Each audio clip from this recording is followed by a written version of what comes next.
Bouncing Tic Tacs into a cup is hard, strangely hard. Sometimes Tic Tacs bounce higher on the second bounce than on the first. What? If you've ever bounced any round ball ever, you know that the first bounce is always higher than the second. Yeah, that's definitely true. I have this weird idea, but I'll mention it after. Frick, I should have paused the.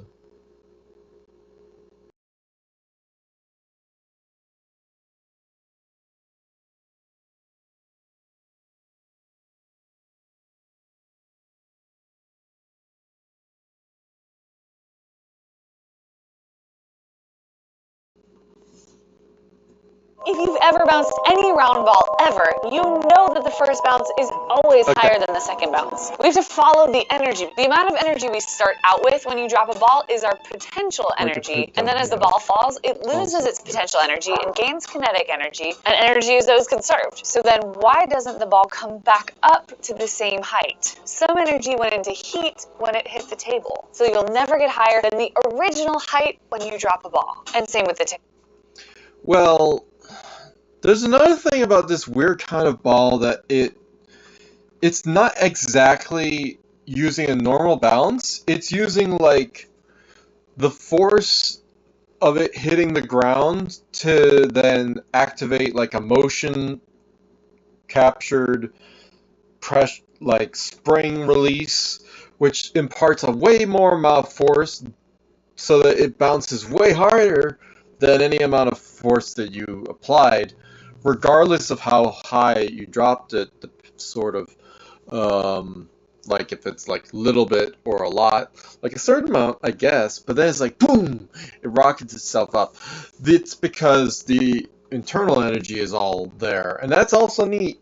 But I had this idea of like, what if you could somehow make a kind of thing that could take the... But we are getting higher than a previous bounce. With the Tic Tacs...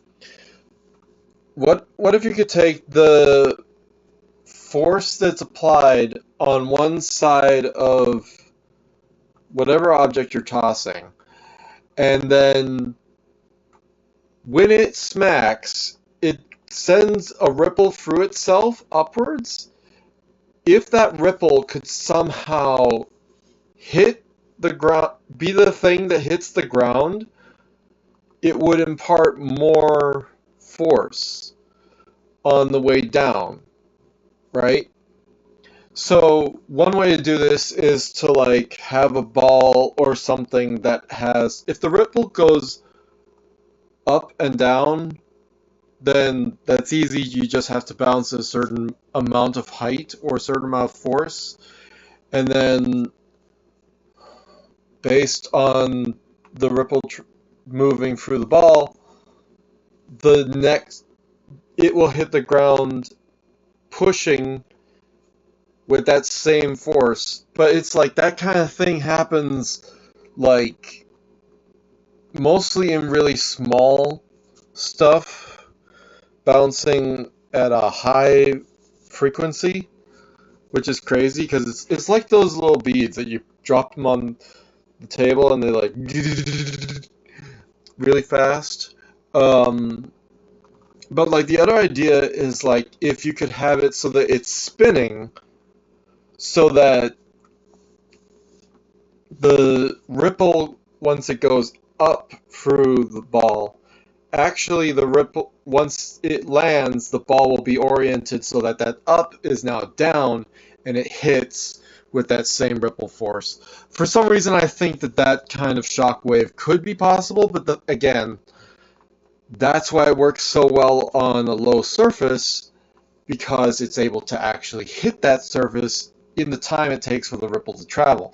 To do it on a bigger scale, you'd have to make something where the ripple would travel slower than normal speed of like motion of waves and stuff. You actually want it to be slower than the speed of sound and stuff, as sound and vibration usually travels through objects around that speed.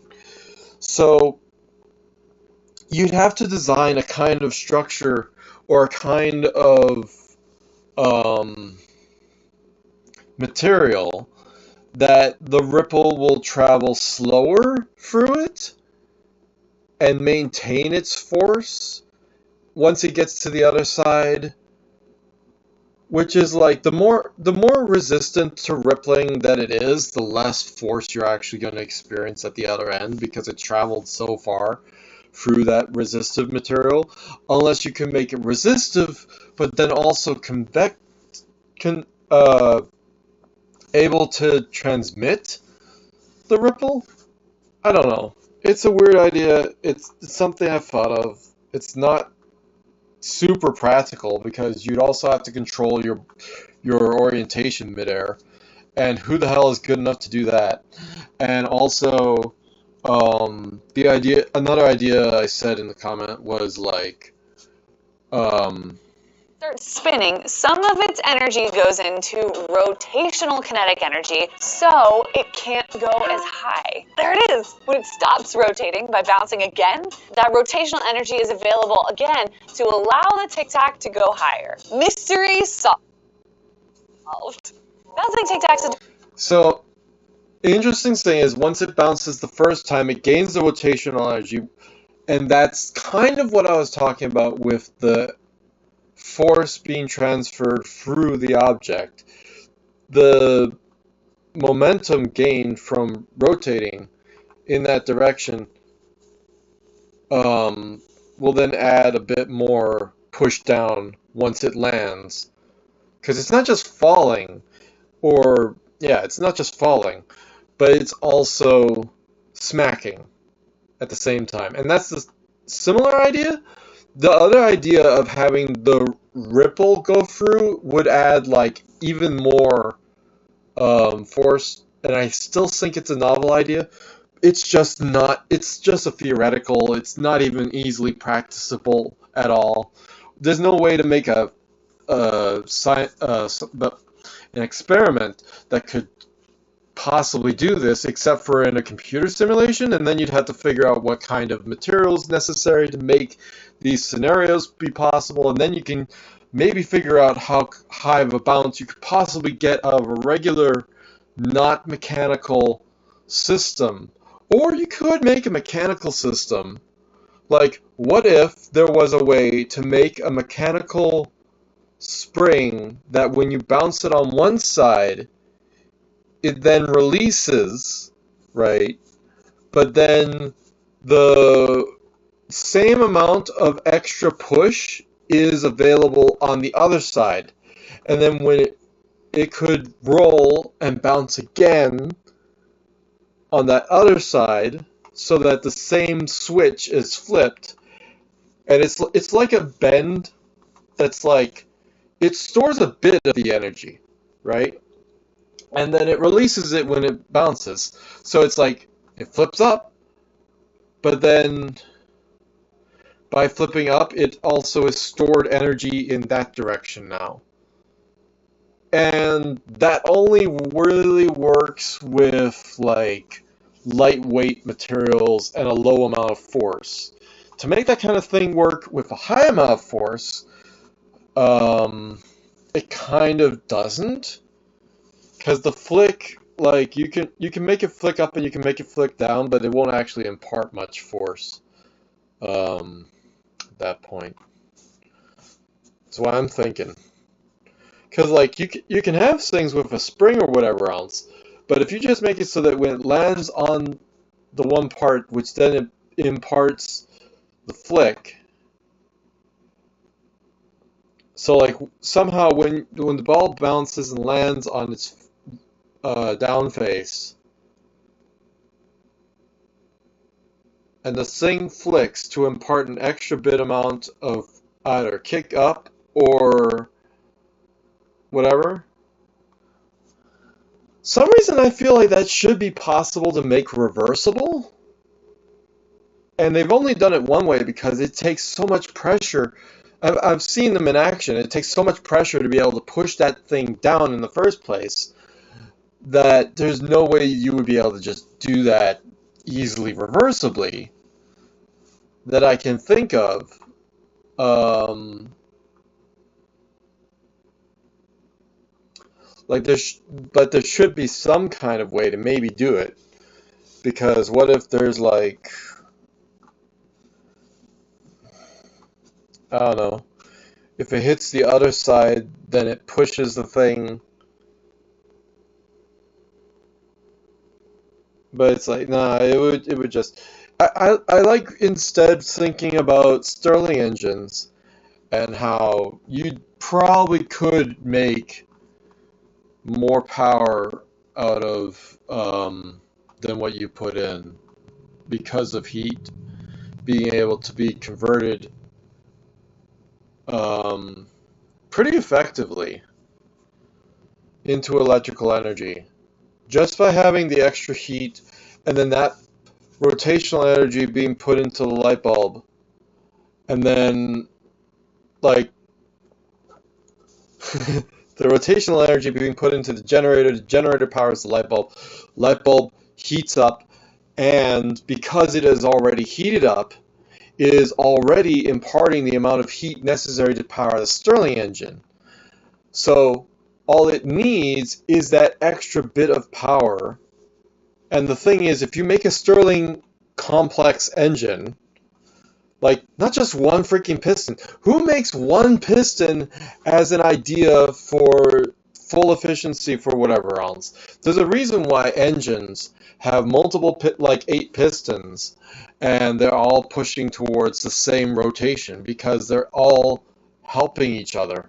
And that's why, like, the electrical engine system, they are applying, for some reason, an equal force, because I don't think it's a very efficient engine because they don't apply that little bit of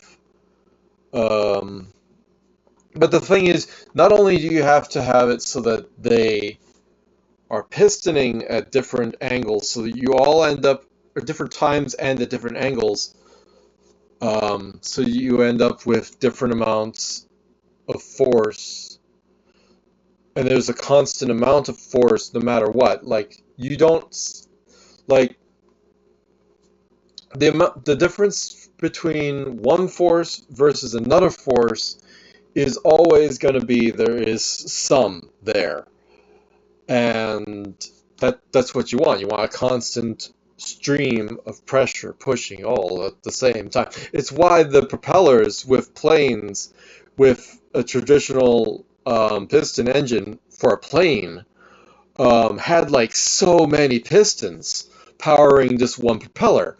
It was constantly pushing no matter what, and it had a sequence going in a circle. That's why they always rotate the engine. It literally causes the pistons to fire all in sequence, so there's no way to get it wrong. You just twist the propeller, and then that activates every piston in sequence, and that was brilliant back in the day, and genius. So the idea is, what if you do the same type of thing, but with Stirling engines, and you would be able to create like a constant amount of force, a constant larger amount of force than regular single basic piston Stirling engines. Like, I have one right here. It's a cute little thing. We've seen it before.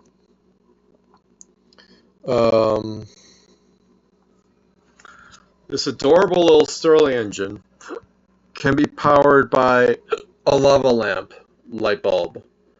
And of course, everyone knows that is using, like, say, a very good amount of heat in order to get up to that temperature. You can maybe use a smaller lava lamp and still end up at the same heat, and maybe using less. You might be using less energy.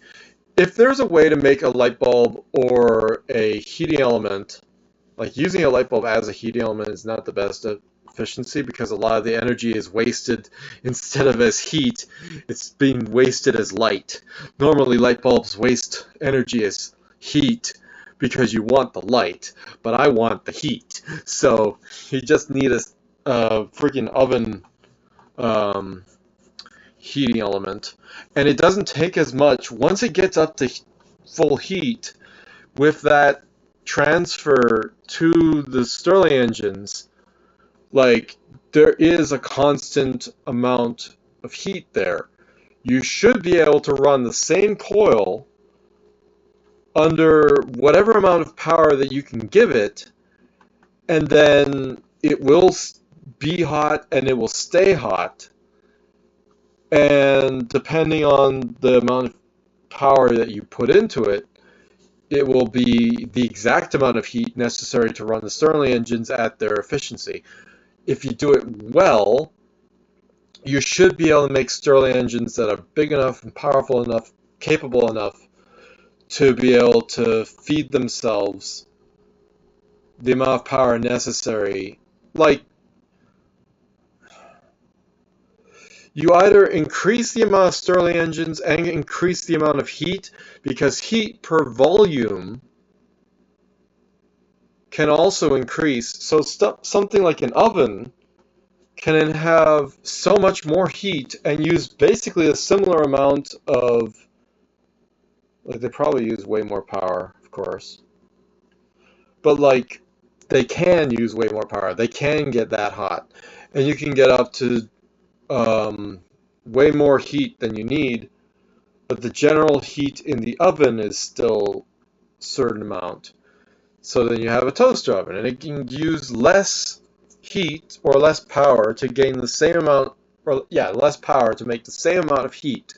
So if you can figure out the right size, if you can figure out the right amount of Stirling engine components and everything, and the amount of takeaway from all of the and then the other thing is, there are ways easily to take that same heat and use it to make refrigerant type functions, because refrigerators work on the same basic principle. They just work on a very smaller amount of heat.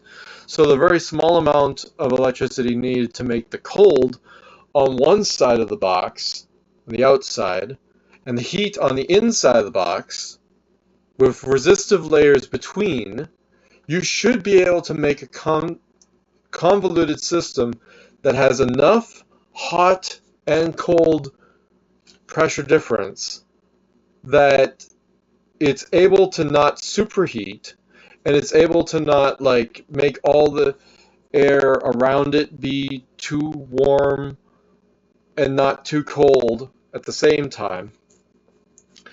It should be able to work, but we got people saying, with like the problem that I've seen is that people are saying it with like this constant thing about, no, not that app, um,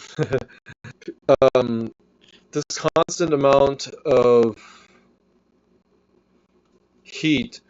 You get these people saying, using only a tiny variant of a Stirling engine generator thing, that it just doesn't stack up, right? And to that, I say I have one of these that I bought online. They are crap. They are little crap. It's a great idea to like look at Stirling engine being able to be a generator and then make this tiny little LED light up. And that's all it can do, because it's inefficiently built. It's not efficiently built. It literally needs like a candle and stuff. This one, however, just takes the heat that is on the bottom of it, and it uses the chimney up here, pulls the air in, and it works. With like you don't need a candle to run this thing. So it's possible to make them more efficient. It's possible to make them better. So my question is, why don't they make them more efficient and better? And also, you could have a more reactive thing than heat, or than air, which is why we switched over to using like fuel ignited air. like take a tiny bit of fuel, lots of air, boom, fuel mixture is right, and then you end up with the internal combustion engine. But my idea is instead just having something that is capable of reaching higher compression and higher expansion without igniting. Just be more efficient than regular air, right? So if you have something that can increase in volume without exploding and decrease in volume better than air, then you should use that inside of the closed system, which is the Stirling engine box, because you would be pumping it in and out of, and it would be just flowing inside of the box. You would make it cold on one side, hot on the other side. And unfortunately, I don't know any examples of like really easy to compress and easy to expand without being explosive substances like argon or neon or other such things. Like they get to a certain temperature, things get to a certain temperature as a gas, and they become reactive and whatever else. So you want something inert. You want something that's not reactive.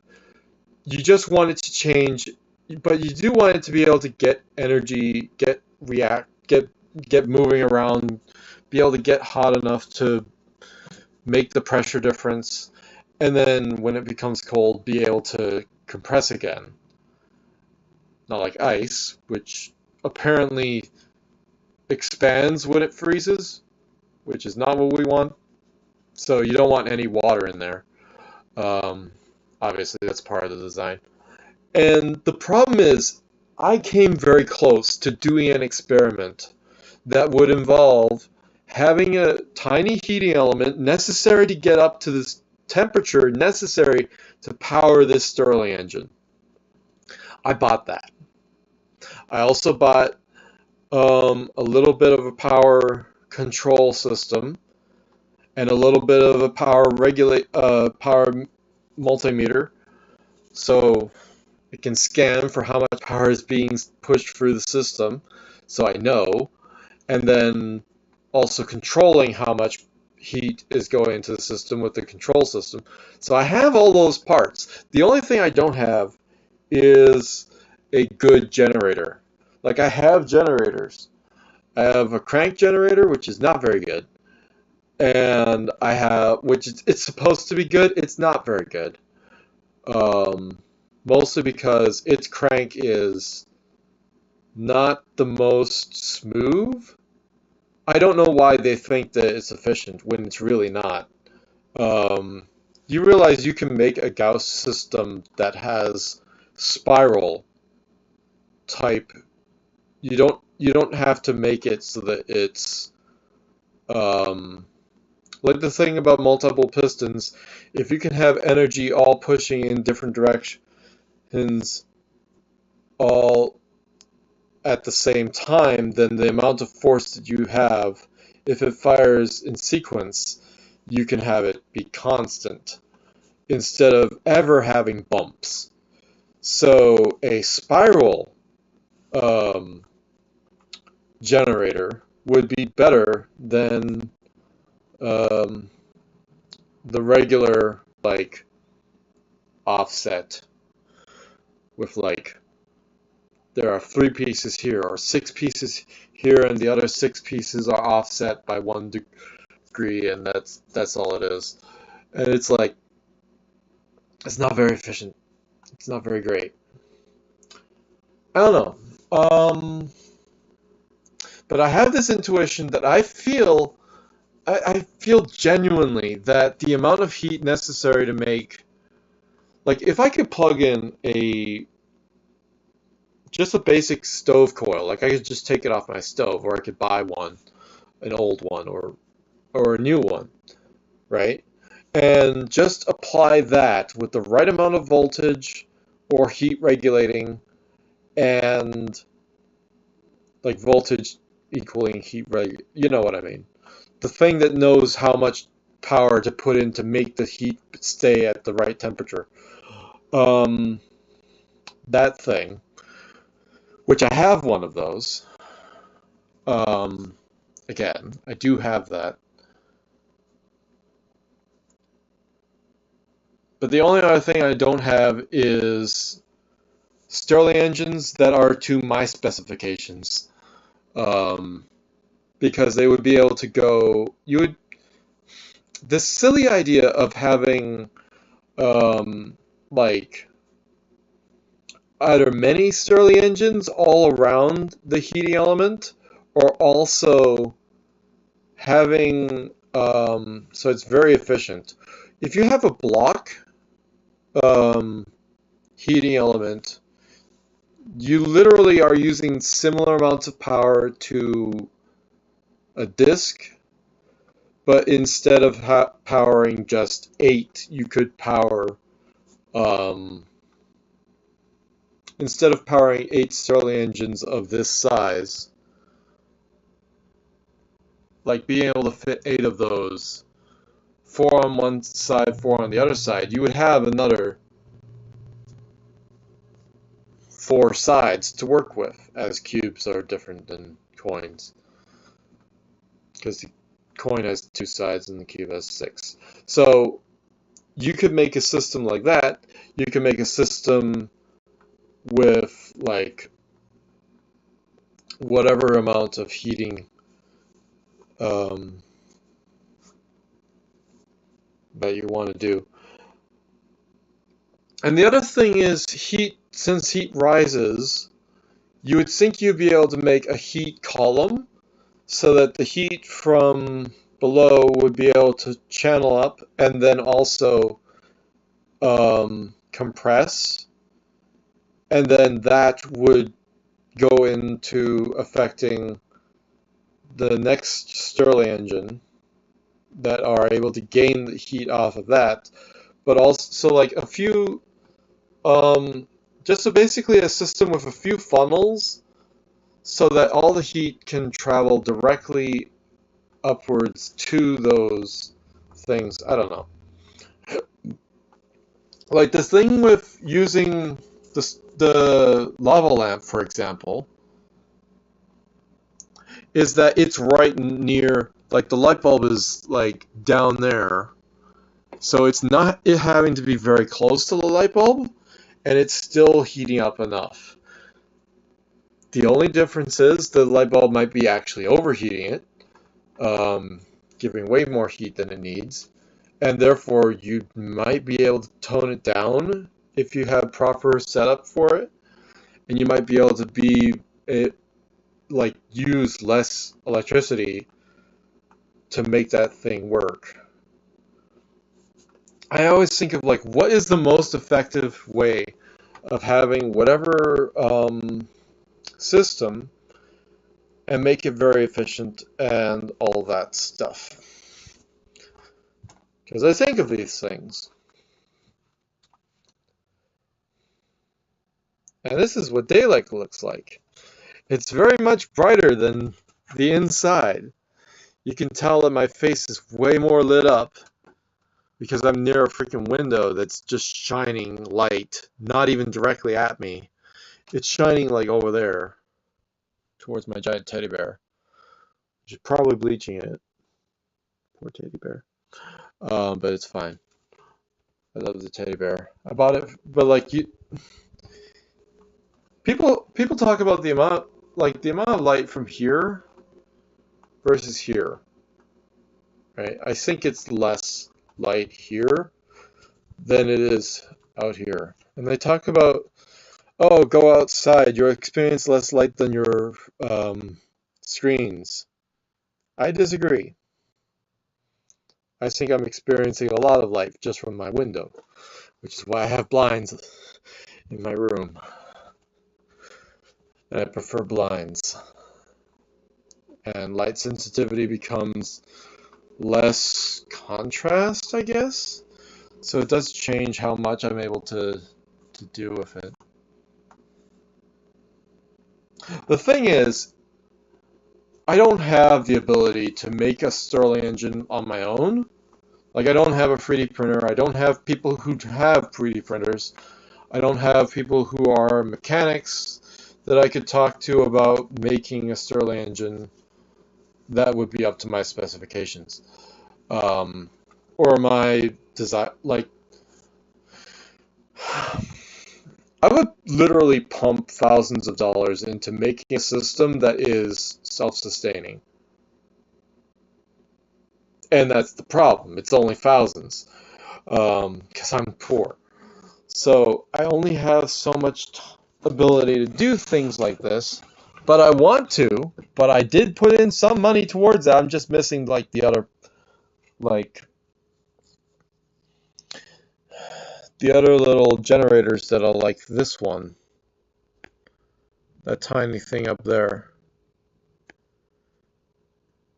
Yeah, that guy's looking at you. He knows what you did.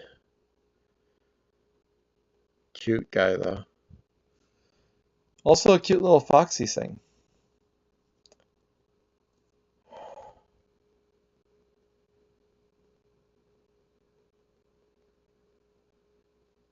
Most people don't even see the frog.